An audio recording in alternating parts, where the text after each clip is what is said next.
Good Sunday evening to everyone, and welcome to the URI Town Hall meeting with Thorr Bjorn, the URI Athletic Director. I want to thank George Brisbane putting everything together, the Director of Marketing and Fan Engagement at the University of Rhode Island, doing an excellent job with communication, trying to keep everybody updated on what's happening during these tumultuous times. And we want to welcome all our URI season ticket holders, sponsors, supporters who have hopped on with us here on Zoom to be with Thorr, and we appreciate you being with us not only tonight, but throughout this year and every year with the University of Rhode Island. Really appreciate your support. As we go on, if you have questions for Thorr, go to the chat icon right at the bottom of your screen, and we'll load up those questions. In the second half of our program, we'll be answering the questions from the supporters and season ticket holders and sponsors as well. So if you have a question, pop it on, and we will be getting to that just a little later on. Thorr, I want to welcome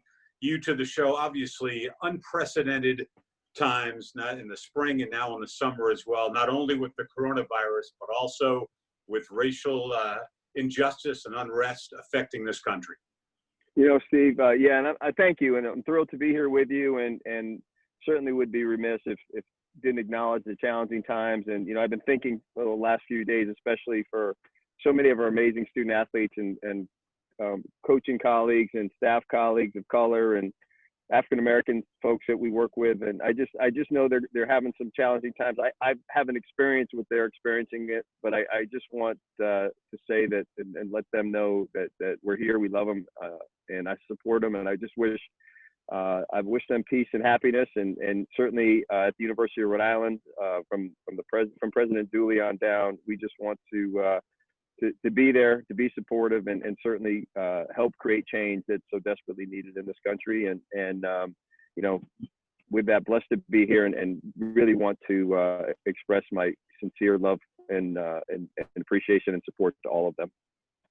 Very well said, and our thoughts and prayers go out to those who are affected by the injustices and the virus as well, and so many people going through such difficult times. We're thinking of you and praying for you, and we're with you. Topics, plenty of them, Thorr, to talk about in relation to the University of Rhode Island. We're going to try to hit on these: season ticket renewal, ticket refund policy, scheduling issues and updates for football and basketball, voluntary workouts, which officially start tomorrow. We'll find out from you what the plan is for football and basketball at URI, finances, the basketball transfers, and the updates on the waiver and appeal process, and then the questions from our supporters as well at the second half of the show. Let's start with the season ticket renewal situation, Thorr. I know with everything so in flux right now, the new plan, commit now, pay later. Tell us what that's all about. You know, that's just Maureen McCarthy, our Associate Athletic Director for Tickets, came up with that plan. And it's really an understanding that knowing people are going through some difficult times, not only financially with some of the challenging issues everybody's facing individually, but then also with the unknown. What's next year going to be like? And we certainly want folks to know that their support is critical to our success. Obviously, the Ryan Center or Meade Stadium, you know, when we have packed crowds, it makes such a huge difference for us and for our student athletes. But we want to be, you know, we want to be patient. We want to be supportive. We want to be understanding. And so that's why this came in. Basically, we want to know who's coming. It's like an RSVP. Tell us you're coming. We need you. And then take some time. Take some time to pay your tab. And again, as much time is laid out, I think it's a really fair program that Maureen devised, and I just applaud her for that, because I know it's going to make a difference, and it certainly shows, I think, understanding of what people are facing today. Commit now, pay later. You can text committed to 401-874-RAMS to lock in for your tickets. You can go to gorhody.com/tickets for more information as well. And I know there are a couple of deadlines in June, Thorr. Maybe you can tell us each step. June 15th is a big one. Yeah, it is. I mean, it's kind of like what I was saying. Let us know. Let us know that you're participating. And, you know, again, that doesn't come with it a big deposit requirement. It's just, you know, we want to know as we get into locking in people's renewal seats and then getting ready to provide, whether it be upgrades that people requested or new tickets that people are looking for. We want to make sure that we're taking care of our season ticket holders of the past. And in order to do that, though, we need to know that they're coming back. And we've been really lucky and fortunate that our season ticket holders have been so supportive throughout the years. The long-term commitment is greatly appreciated. And so, yeah, that's why that date's so important. We've extended a couple times, obviously, with the unprecedented coronavirus issues. But we figured that's a safe date, and especially with not a huge requirement in terms of payment now needed. It's just more of, hey, like I said, we want to know you're coming and you're committed to coming back. Yeah, June 15th to guarantee your same seats or to get the best seats available. And it's also the deadline, and again, a soft deadline, but that communication needs to be had for the one of the options for 0% interest. That's the 7-month payment plan, but there's also a 2-month and a 3-month payment plan. Those are really handy. Yeah, all that is really kept in mind. That for the most important thing is we want people there, and we want to give them the opportunity to do what fits within their personal situation and budget to allow them the flexibility they need to be part of this, what we think is going to be a really special year next year. Absolutely. And then June 29th will be the other deadline in June, and that's for ticket upgrades and the allocation of newly purchased seats as well. So that's another one to keep in mind. But as Thorr said, just make that communication, and then you can kind of go from there. For football, you can save 45% getting the season tickets rather than buying game day tickets for each game. And for men's basketball, you can save 35% doing it the same way. So there's a real advantage to doing that. A lot of people want to know about ticket refund policy, Thorr, because we want to believe what's around the corner, but nobody knows for sure. Tell us, first of all, football season, basketball season, in your eyes right now as you look forward, we're going to have those? Yeah, I mean, we're planning as though we are. And the way I describe it, it's almost like the only known right now out there is our schedule of return for football and soccer, for example, but from a ticketed sports perspective for football. So we're saying, okay, the football team is planning on coming back around that first week of August. That's what we're planning for. And I'm using the analogy of a slide rule. If all of a sudden things are delayed, we have to push that forward a little bit, great. If we have to back it up a little bit to let students get back here on campus and get acclimated a little bit better, then we'll adjust that way. But right now, I mean, our plan is, from an athletic department standpoint, is to play our full schedule, our regular schedule.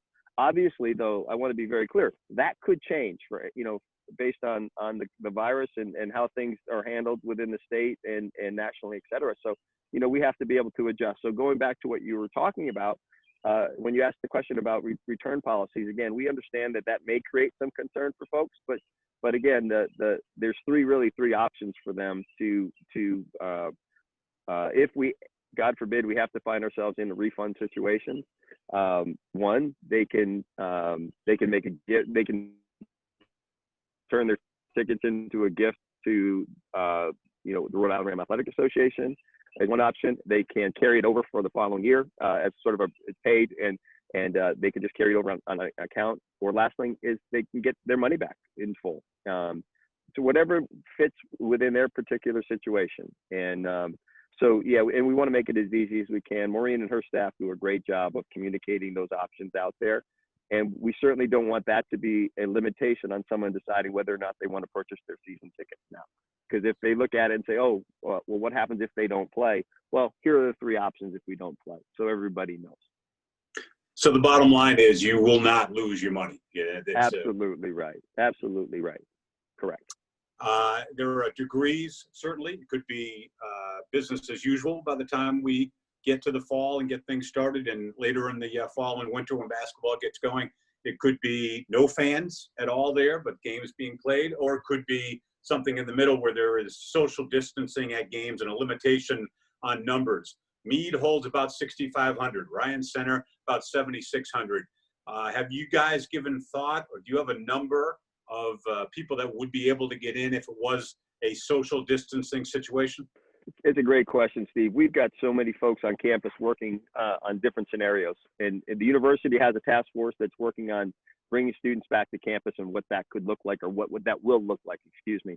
From an athletics department standpoint, we have Andy Laguna, our Associate Athletic Director for Performance, is leading a task force made up of a lot of different folks on campus. internally and within athletics and a couple coaches, and then externally with public safety, with the health services, folks, risk management, et cetera, to look at all our different options. So what we're not doing is rushing out with a plan to say, hey, here's what we're going to do. We're still looking and waiting for criteria that's really coming, one, from the state of Rhode Island, or two, from some of the national associations out there. So, the Ryan Center is looking at it to say, okay, what, from an arena perspective, what are you allowed to have in terms of, from a social distancing perspective, what are you allowed to have if it's folks are wearing masks?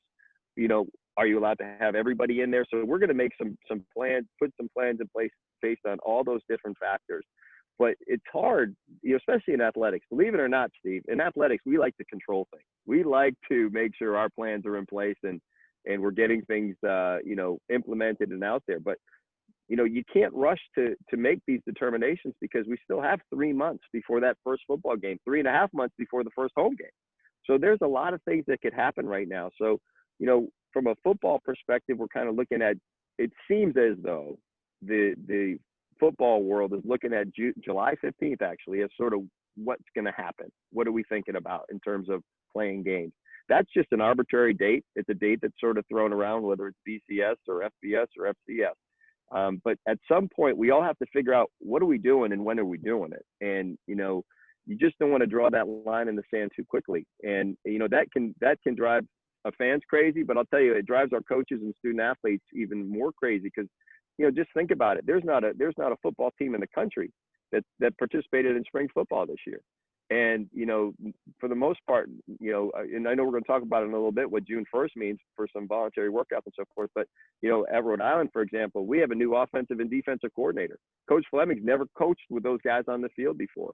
So to be able to have access to some time with them and to be able to start getting everybody comfortable with each other is really going to be critically important. So we have to find that date. But, at the end of the day, it comes down to solidifying what we know, which is if the season's played on time, these are the dates we'd come back and this is what our plan is. But depending on what challenge or curveball comes our way, we'll have to adjust, and we're prepared to do that. If it ends up being limited seating, limited attendance, have you given thought to the criteria that would let people in? Sure. We're going to look at certainly season ticket holders and students, those people that made that commitment, especially if we're limited to really low numbers. If you look at Meade and all of a sudden we're told, and I am making this up, everybody, so just understand I'm just making this up. But let's say that we're told we can have 500 people or 1,000 people or 2,000 people in the stadium, as an example. We certainly want to make sure that those that have bought season tickets are able to get in. We want to make sure our students who are paying tuition have an opportunity to get in. And then certainly the families of the student athletes from both programs have a chance to watch their students play or their kids play. So those are some of the criteria that'll be out there. We'll articulate that and continue to articulate that as plans get a little bit more solidified. But, it is interesting. People are finding more and more about this virus, about you and I've talked recently, Steve, even about what outside versus inside can look like. And a lot of it, we still don't know. We're waiting for those experts to tell us. And so we'll keep working on that communication plan. That's going to be critical, so people know what they're getting themselves into. And then that would carry over to the Ryan Center for men's and women's basketball as well. What are the rules and how's that going to look? And talk about the importance of the decision as to whether to have the student body on campus as well, right? Yeah, no, that's really important. And again, I don't ever want to speak for the university. I'm really honored to be part of the president's senior leadership team. So I am on calls twice a week with that group. And, every hope is in work based on the communication the university just put out, I think on Thursday or Friday, is to have students back on campus. It's going to look a little bit different. And as we sort of work on that over the next 3 months, what does that look like? But we know the college experience is far more beneficial when students are here. They're taking classes face to face, or even taking class. They're here as a group and taking online classes. I'm sure there'll be some of that too. So there's a lot of planning that does go into this, and our hope and the goals of everybody is to have students back on campus. And what that looks like is still to be determined. But I'm thrilled about all the planning that is there. I've learned a lot about different aspects of campus, but the best thing is the best minds on campus are all working and rowing in the same direction. it's been special to be part of, and it's amazing to see. You're watching the URI Town Hall with Thorr Bjorn. If you have a question for Thorr, go to the chat icon right at the bottom of your screen and type that question in. We're going to get to him in the second half of our program.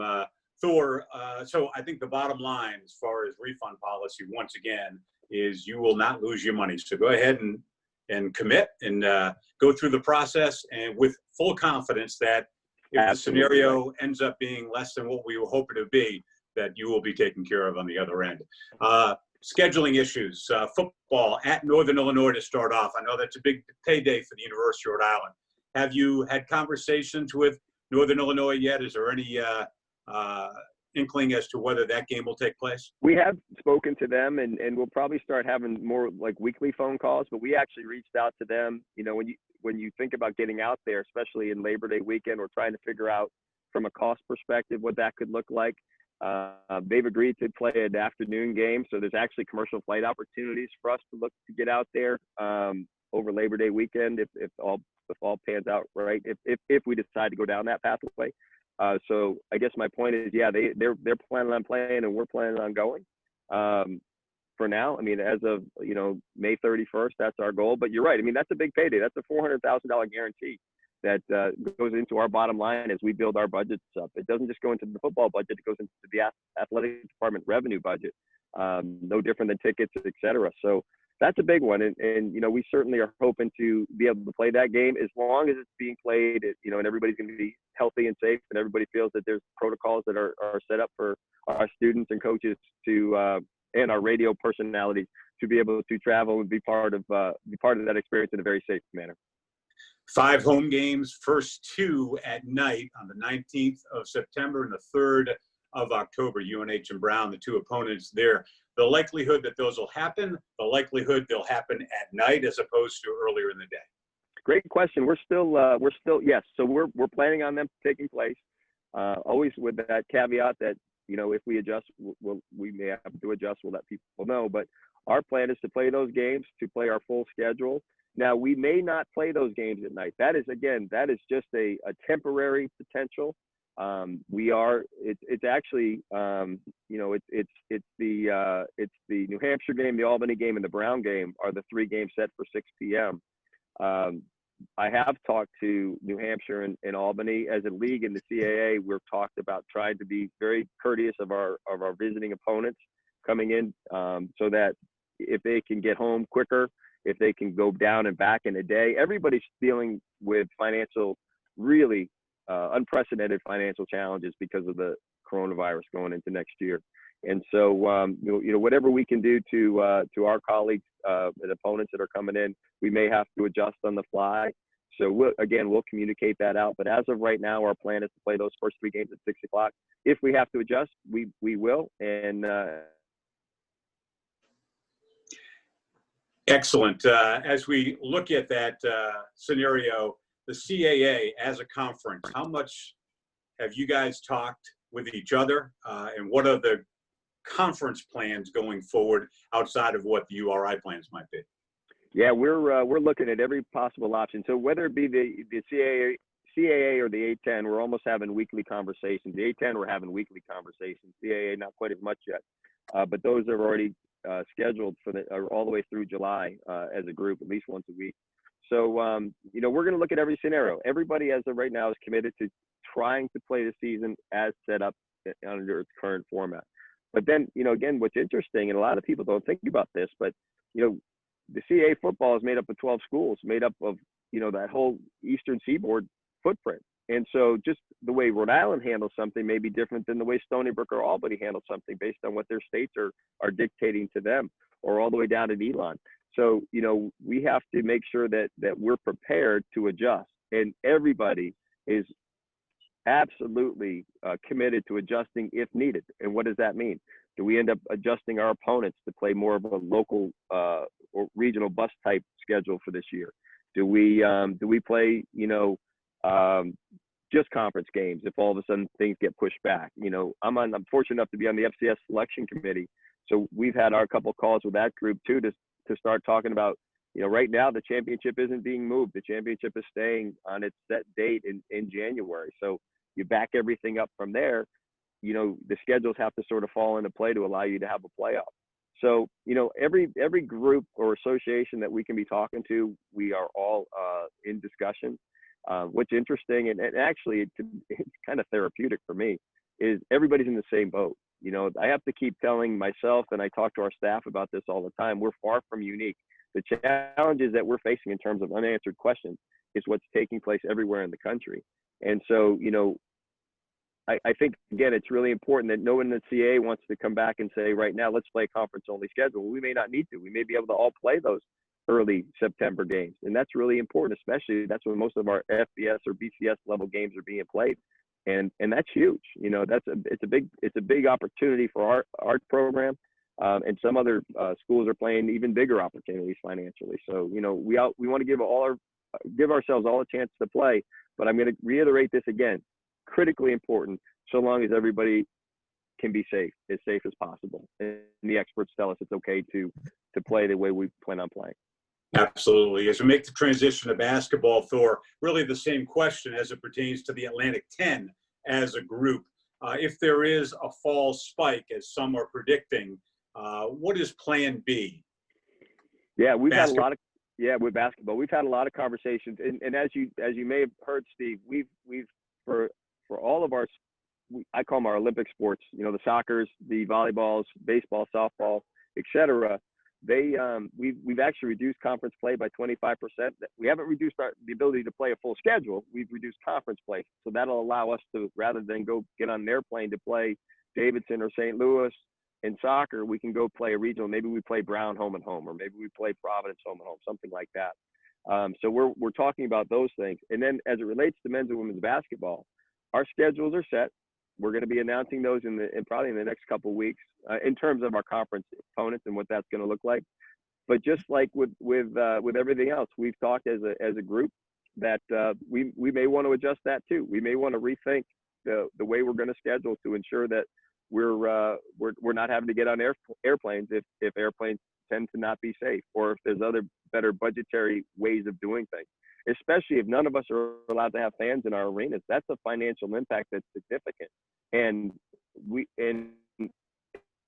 universities are all going through their own financial challenges. So it's not like all of a sudden school or athletic departments could just say to their university partners, "Hey, can you just help us?" You know, they're figuring all their stuff out too. So there's a lot of things that could happen, and that's why, again, because it could, and we don't know, it's really important for us to keep planning as though what is currently set up and currently laid out is what's going to take place. And obviously we have to be flexible enough to adjust. And I feel very confident that we're able to do that, that the folks in the CAA and the A10 are able to do that. And our coaches understand that. We've been doing bi-weekly coaches calls just to try to keep everybody in the loop, you know, so that everybody's aware of what may happen, what could happen, what are the scenarios. But because everything, again, I keep saying this, everything's so up in the air, we have to plan as though we're going forward with what currently is in place. You mentioned that as a group, the athletic directors, the presidents have to, at some point, see what's happening and make a decision from there. Is there a hard or soft deadline to say, hey, by this date and time, we're going to have to decide one way or another? We haven't done that, Steve. That's a really great question. I think folks are probably wondering about that. You know, even that July 15th date I said about football is kind of an arbitrary date. There's nothing that's firm. With the basketball side, we haven't gone there yet. And, you know, again, I think within the A10, we want to be able to play we want to be able to play our games. We think the league's going to be very strong again this year. We want to make sure that we put ourselves in the best possible position to have a full basketball season for both our men's and women's programs. And so, you know, the longer we can push this off, which again provides some uncertainty, unfortunately, the more information we have to make a decision that we don't second guess, hopefully, on the back end. You know, I think that's important. Basketball scheduling, some interesting names coming up. Seton Hall for one. Yeah, no, we're thrilled about that one. We actually had to get a little creative. I got to give my friends at the Florida Gulf Coast some love, because they allowed us to push off our game with them one more year. We're going to go down and play them a year from now, because that was falling on a challenging date for us. And but Seton Hall and, you know, Coach Cox and his team worked things out with the folks from Seton Hall, and that's going to be a great home and home starting at the Ryan Center this year. We'll go back to their place the following year. And, anytime you can have a team of that caliber come into our building, we think it's a great one for us. We're excited, very similar type of game as from a brand perspective, as Alabama doing a home and home with us. So yeah, we're thrilled. And, it's another example. We want to play the best. We want to play the top opponents in the country because, I think we're pretty darn good. And I think we've got a great program and one that I'm really proud of. And in order to do that, you got to go play the best. And Coach Cox, to his credit, has been willing to do that. You look at our schedule last year, you look at the schedule that we're putting together this year. It's exciting. And people are going to want to come, kids are going to want to come play those games. Absolutely. Here's some good things about a series possibly with Boston College. Yeah, we had some great conversations with them. Nothing signed yet, but we're certainly hoping that gets worked out as a home and home. I think it's a great one for us, and obviously Jimmy Christian as an alum would love to have him back in our building 2 years out. So we hope to, all seem to look like that's going to be a good one for us. And but till you have contract, you always got to be a little bit wary and careful. And that's not questioning Boston College by any stretch. It's just the business that we're in. Things happen or things come up, but no, we have that one that's pretty close, and then we just have really one more game to get, and our schedule will be complete. On a scale of 1 to 10, 10 being signed, sealed, and delivered, which you said it wasn't Boston College, what number would you assign to that on a scale of 1 to 10? I think probably an 8. Okay.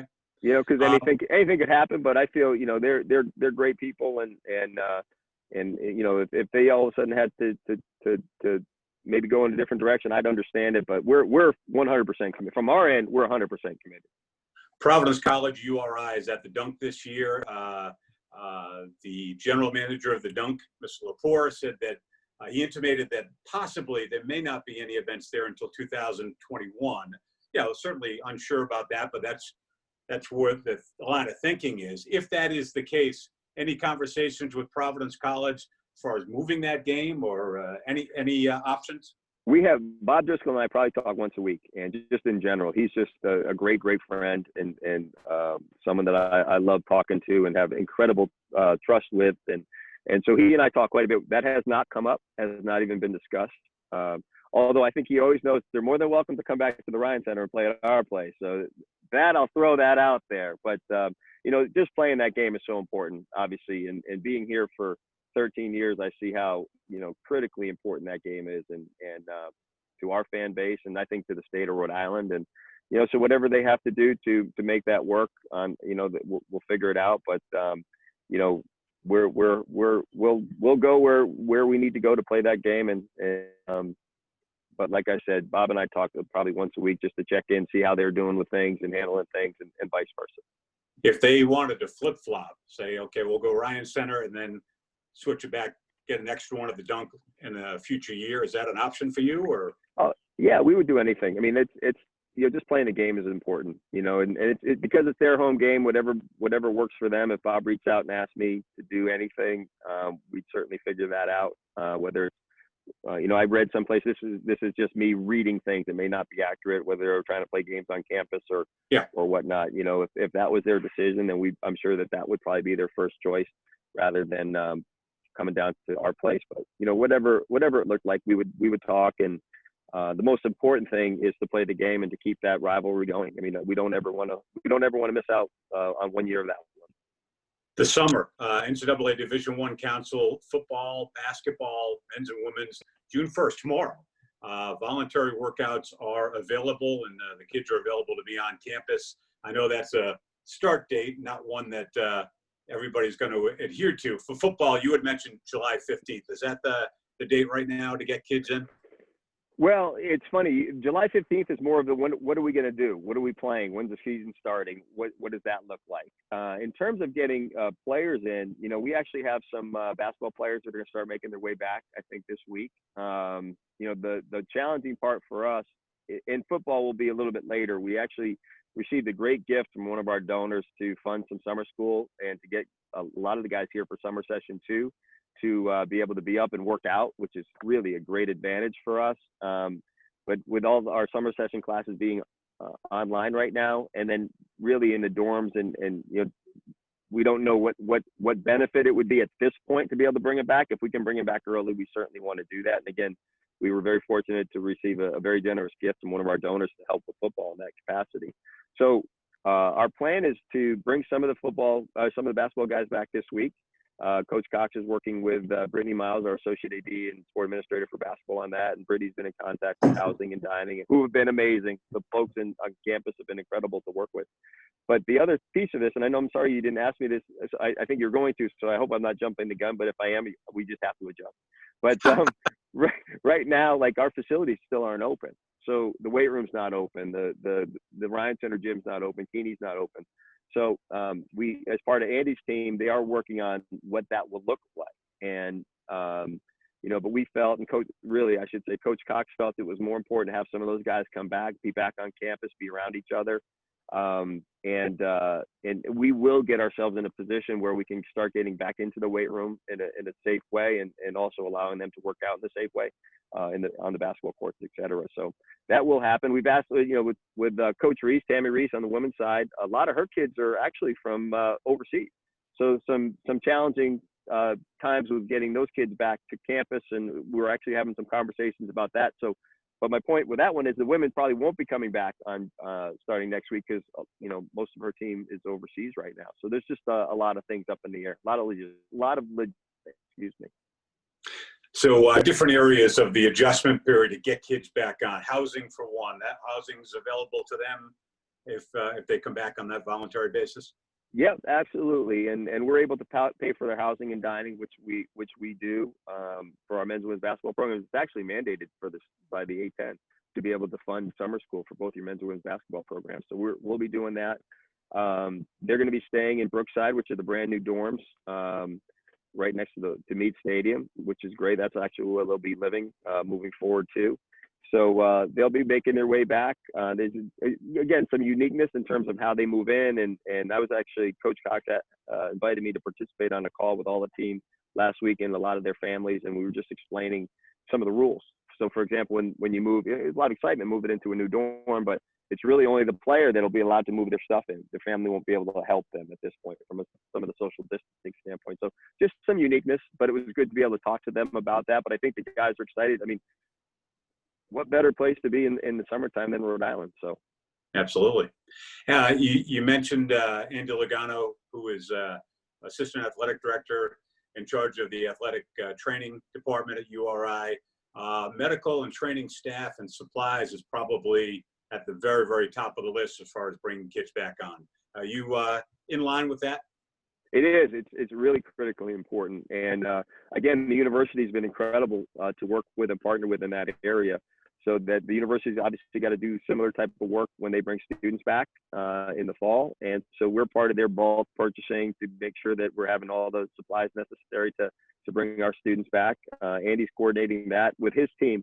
And I'll tell you, I'm certainly, and he's very well deserving. He's done an amazing job leading that group, but the members of his staff that are part of that are doing an incredible job. It's so thorough, and it's really getting into the meat and potatoes of every aspect of bringing these students back. So, yeah, in order for them to come back, to be able to have access to the locker rooms, weight room, et cetera, there'll be a lot of precautions that need to be put in place. And it's not the traditional setup, right? You're going to have workout spaces that are more unique with smaller groups. So really, right, logistically, there's a lot to do. There's a lot to do, and we're very fortunate with our new weight room. I guess it's about 6 years old now, but it's beautiful. It's big. If we were in our old weight room, we probably wouldn't be able to have access to it. But our new weight room has 14 stations that are set up, so you can really have folks that are, almost a small team in there working out at one time. But Richard Johnson, who's our head strength coach, and his team, all part of under Andy's umbrella, have put together a really good plan to how to get students in and out of that facility. The hours are going to probably be longer. There's going to be less people in there at one time. So there's a lot of uniqueness about it. But I feel really good about where they're coming, what the plan is that they're coming up with. You mentioned some of the basketball players will be making their way back this week. Ishmael Leggett certainly had a difficult time recently. If you can give us an update on his situation. Is he one of the guys that you hope to get back to campus, and how's he doing? Yeah, it's just coming back. Again got to see him and his mom on the call last week with the team, which is great. I have not spoken to him personally. I know Coach Cox speaks with him regularly. He's safe. He's healthy. We're really thrilled that he's okay. I'm sure very, still that's got to be very traumatic for he and his family, but he is safe and he is a amazing young man. Just an incredible young man. As Coach Cox likes to call him, Jeff Doughton #2, and very smart, very high character, just a wonderful person, and so I'm thrilled that he's coming to campus. His family's terrific, and it'll be good to have him here. It'll be good to see him face to face. Heard nothing but good things about him, and it'll be terrific to have him here. We wish him the very best in that transition to get to Kingston. Coach, Thorr, you had mentioned the facilities for football, the workout room, the weight room, and everything. Practice facility update for basketball, the development there. Any updates? Most important project we have, and it's part of our capital campaign. It's really critical, Steve. You and I have talked about it a lot, and it's transforming West Gym into a basketball-only practice area, similar to what we did in the weight room with East Gym. It's taking the bones of a space that is used a lot by intramurals and club sports. So we're grateful to be able to shift some of that work into Keeney Gym, and there's some logistics that we're going to have to do there. But we've got $1 million gift and a $500,000 gift towards it. The project's going to cost us about $6 million. We've got to raise it all, and so we definitely need people's help. We're targeting, Garrett Waller and I are targeting folks and to assist us with that. I'm actually going to be speaking to the foundation board, I think, on Friday and talk a little bit more about what that project means to us. The URI Foundation, Lil O'Rourke and her team have been amazing in terms of supporting athletics in the past through fundraising initiatives and telling our story. So I'm excited to be able to talk up why that facility is so important and what it's all about. But yeah, we've got to get that money raised. I'm confident that we'll do that. And it's our obligation, our responsibility in athletics to get that done. And we're going to need our donors' help at a high level to get there. So we're talking about fundraising during these times. It's a challenge. Oh goodness, yeah, it is. I mean, and again, give Garrett Waller credit. He's been on the phone with folks a ton. Just staying in touch. And right now, we're not asking people for anything. We can't. And you don't know what people's personal situations are. And obviously, when the economy is struggled as much as it has, unprecedented as it has over the last 2 months, it's going to take time. But we want our donors and supporters to realize that we're here with them no matter what. And they're part of our family.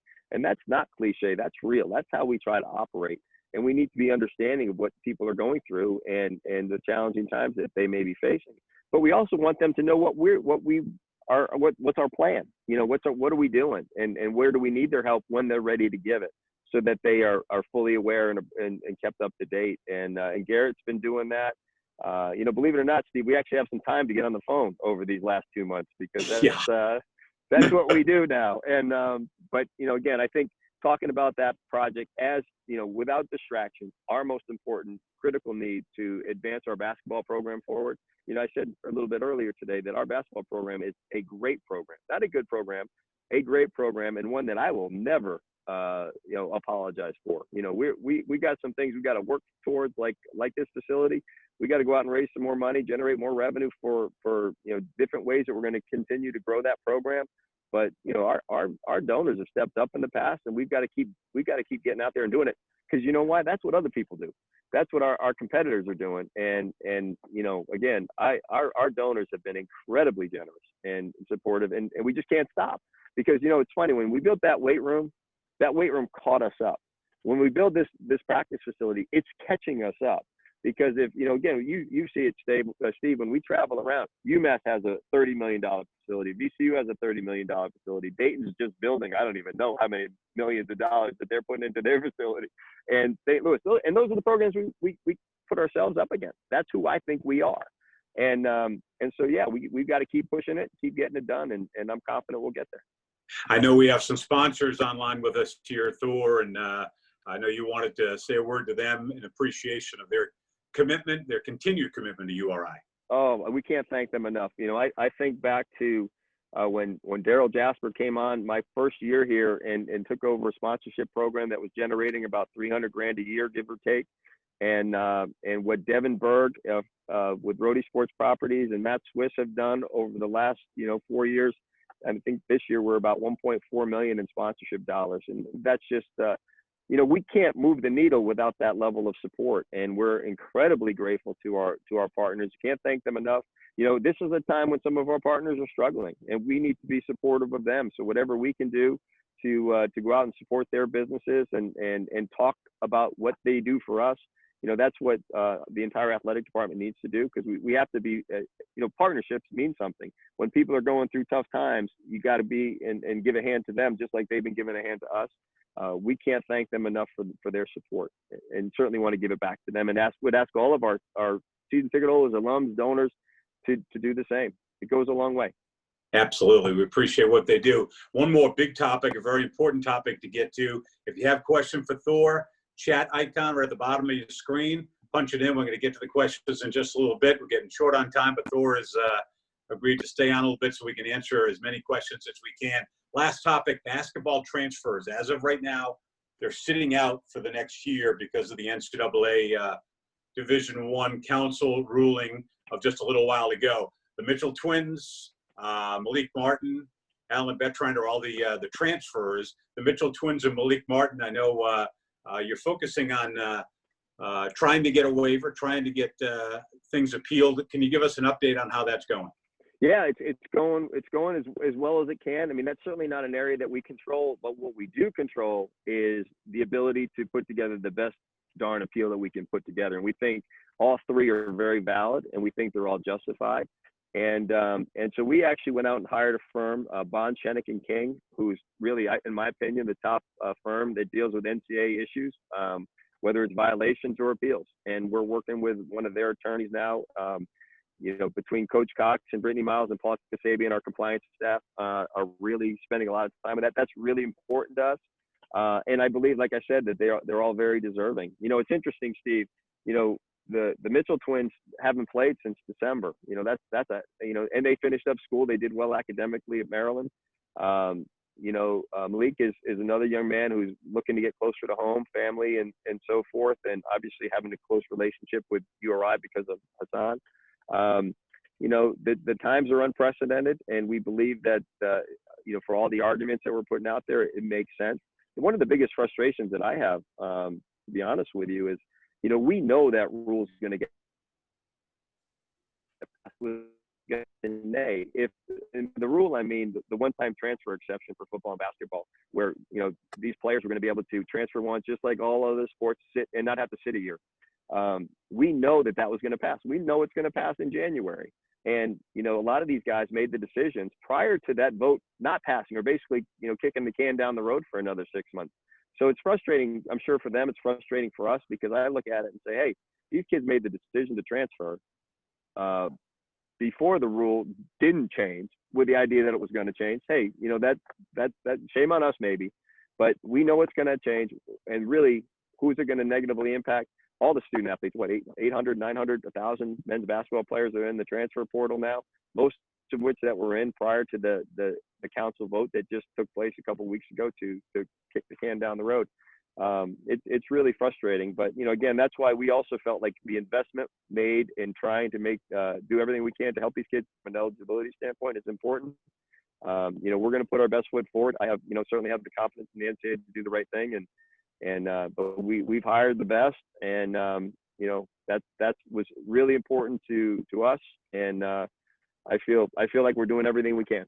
So those are, I think you pretty much litigated the case as far as the different topics that you're looking to address, and the arguments being made for URI with the twins, the fact that they only played in that first semester, the second semester they didn't, for Malik Martin trying to get closer to home. The pandemic as a whole, and the timetable that the council used to make their decision or their non-decision to kind of move things off to January. Any other factors involved?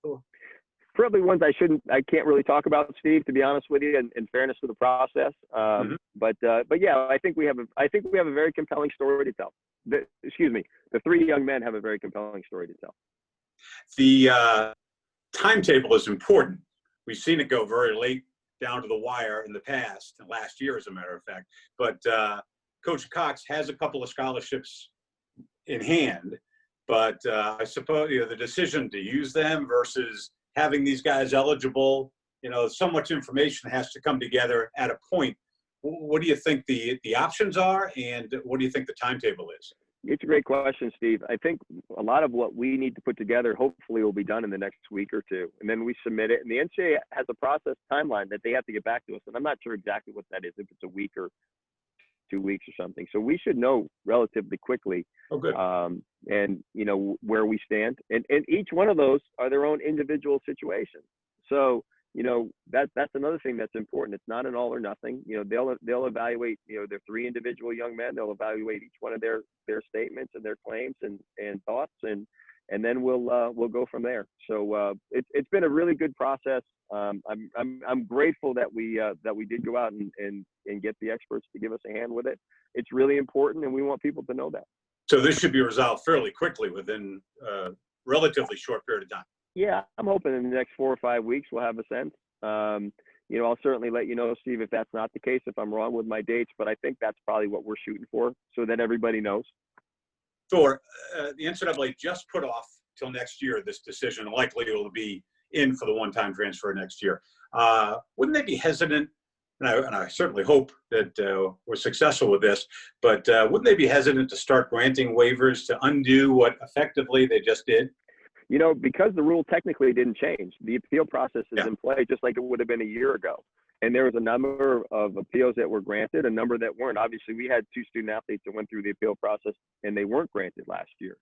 So I think what they'll do is they'll take the current precedent that's in place in terms of how they make their decisions. And just like they've granted appeals in the past, if there's compelling enough information, which we hope we're providing, then we think we'll be okay. Thorr, we're going to take some questions from our audience, if that's good with you. That'd be great. Linda has a question about President Dooley announcing that he's going to be retiring at the end of the academic year this coming year, so in a little less than a year's time from now. She asks if you see yourself as part of the selection committee for a new president. I was very fortunate enough to be on President Dooley's selection committee, and that was just my first year or 2 here at Rhode Island. I have not been asked to be part of that. It certainly would be an honor if I was asked, but the new board of trustees is going to be taking on that responsibility. It's an amazing group of professionals that are truly, I think, going to help bring this university to places it's never been before, and that'll be their charge. And whatever role I play, if it's having a chance to sit down with finalists, if it's having a chance to drive them from one hotel to the other, whatever I need to do, I'm happy to do it. Obviously, President Dooley's been wonderful to work with. I've enjoyed it very much being with him for the last 10 or 11 years, and he's always, I always say you're always the boss, but you're also a good friend, and so I'm really happy for him. He's done a lot of great things here. Well, you made a good choice last time, that's for sure. So we'll have you back on that committee. Linda also wanted to know about the NCAA money earned for postseason play in the past. Is that affected at all by all that's going on? Oh, yes, it is. It's when we talk about budgets, we know at Rhode Island, as with other schools, there's significant potentially in the into up to $2 million in financial challenges that we could all be facing this year. Again, not unique to us. There's schools facing a lot greater resource challenges next year, probably some that are in the same capacity as us. But the NCAA basically made their decision to reduce their distribution this year almost by 70%. That goes to the conference offices and then gets distributed to all the different schools. So yeah, there's significant financial hits for this year. But the good news is the NCAA tournament takes place this coming March. We should be back on track to a certain point, or to a certain extent, which is great. So the key for us now, or for all of the 350 some odd Division I institutions, is to make sure that men's basketball tournament takes place next year. It's really important to the financial makeup of all the different schools and leagues.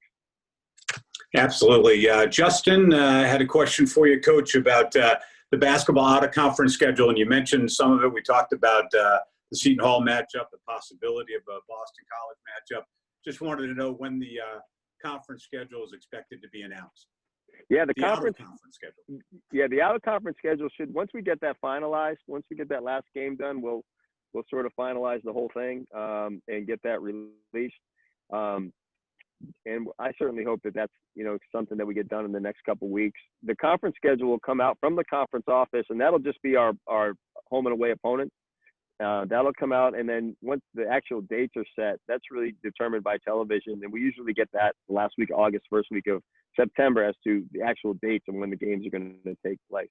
So, again, we hope to have our non-conference schedule finalized, and at that point is when we'll announce it. And after that, the A-10 should be coming up pretty soon in terms of our home and away schedule. Couple of more questions. I know we're running short on time, Phil. We appreciate the extra time that you're giving us. Ken has a question about, we've talked obviously about football and men's and women's basketball, but the other sports, and you mentioned the Atlantic 10 addressing the 25% reduction in the conference schedule, et cetera. But Ken wants to know about the other teams, fall track teams, but the other sports that may not have been mentioned that may be more conducive to social distancing and the different standards that will be needed to be met. And their status going forward as far as scheduling and being able to play a complete season? No, great question, and very important one for us. Again, with our other fall teams, we're doing the same thing. We're sort of planning as though they're taking place and coming back when they're currently scheduled to come back. That said, the A-10, as a group, we did vote to reduce the number of conference games by 25%.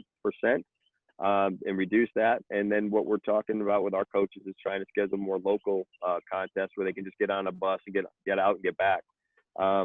But, we're looking at every sport individually. And, as we try to find the best practices based upon peer institutions, I'll be honest with you, best practices of what the NFL comes up with, or even USA Soccer or Major League Soccer, may not be exactly what all the different colleges and universities are able to do.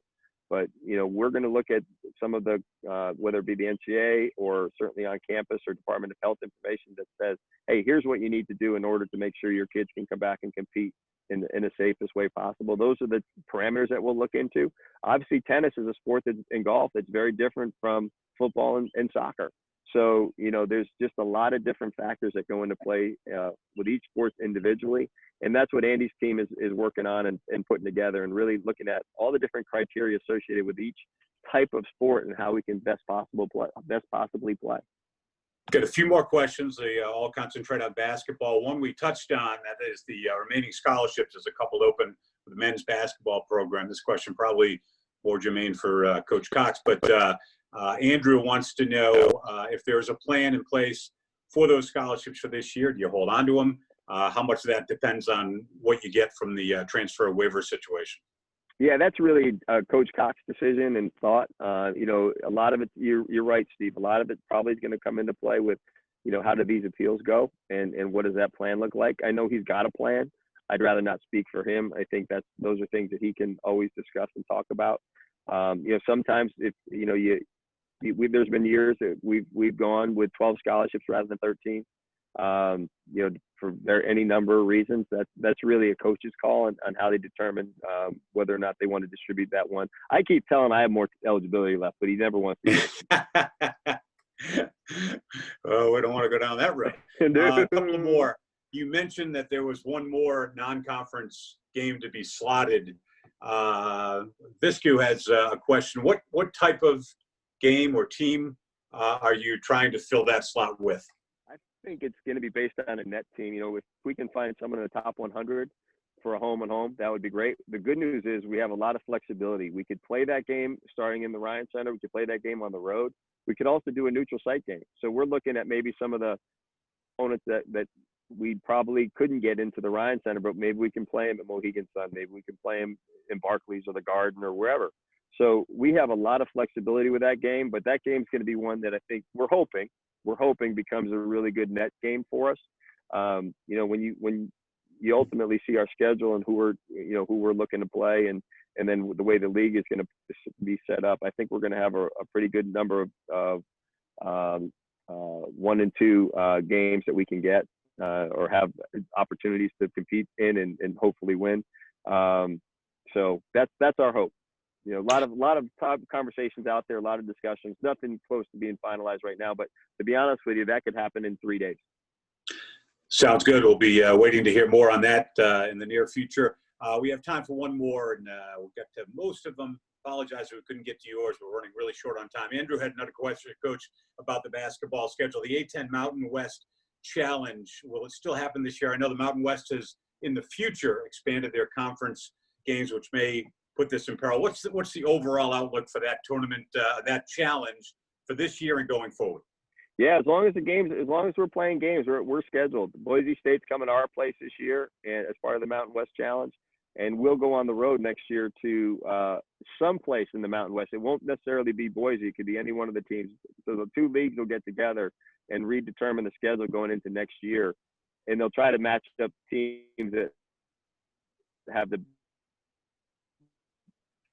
most like net schedule, or excuse me, net. So as 4-year agreement will end up doing it after the second year. No, actually, I think they have to make that decision in January. It's definitely going to happen. We're definitely playing 2 years, but I think they have to make the decision sometime this spring as to whether or not it's going to extend beyond that. Yeah. If they go to 20 games in their conference schedule, then they may eliminate it. Okay, but that's something that's up in the air and could go either way at this point. No decisions, right? Absolutely right. Correct. Sounds good. Thorr, thank you so much for your time. We appreciate it. I want to thank everybody for coming on board and being a part of this as well. Those that asked questions and those that just tuned in to get the answers they were looking for from Thorr. We appreciate your leadership. We appreciate navigating our athletic department that is so important to us and our university as well, of course, but navigating through these difficult times. I know it makes your job of the utmost importance, and obviously it makes these adventures new ones for you as you go forward, and we appreciate your leadership. No, thank you, Steve, and thank you for your friendship and all you do for us. And it's funny, I was telling somebody, they definitely did not teach us about the coronavirus in AD school, so this is a new one for me. But we're working our way through it, and we're very fortunate to have so many great colleagues and teammates to be part of this, and we will get through it. I mean, that's the other good news. We're going to get through it. It's going to be a unique year. We'll get through it and get back to normal. One quick note, Steve, I don't call this a new normal. I call this a new temporary pain in the backside. But we'll get back to the real normal sometime very soon, I hope.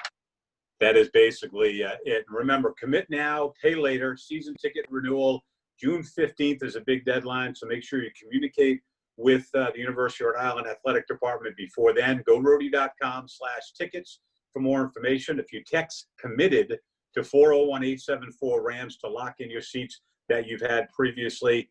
June 29th is another deadline to consider as far as new season ticket holders, allocation of newly purchased seats and ticket upgrades. So those are things to keep in mind. And I think the basic message from you, Thorr, is whatever you invest now, your money is secure. And if things change for the negative as far as games played, et cetera, that money is coming back to you, or you can use it in other fashion.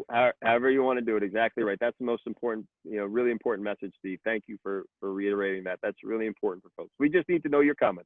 And if things change, we'll change with you. Thorr, thanks so much. We wish everybody well. Stay healthy, stay safe, and go Rhody. Thank you, everybody. Thanks for participating. Good to see you all. Have a good night.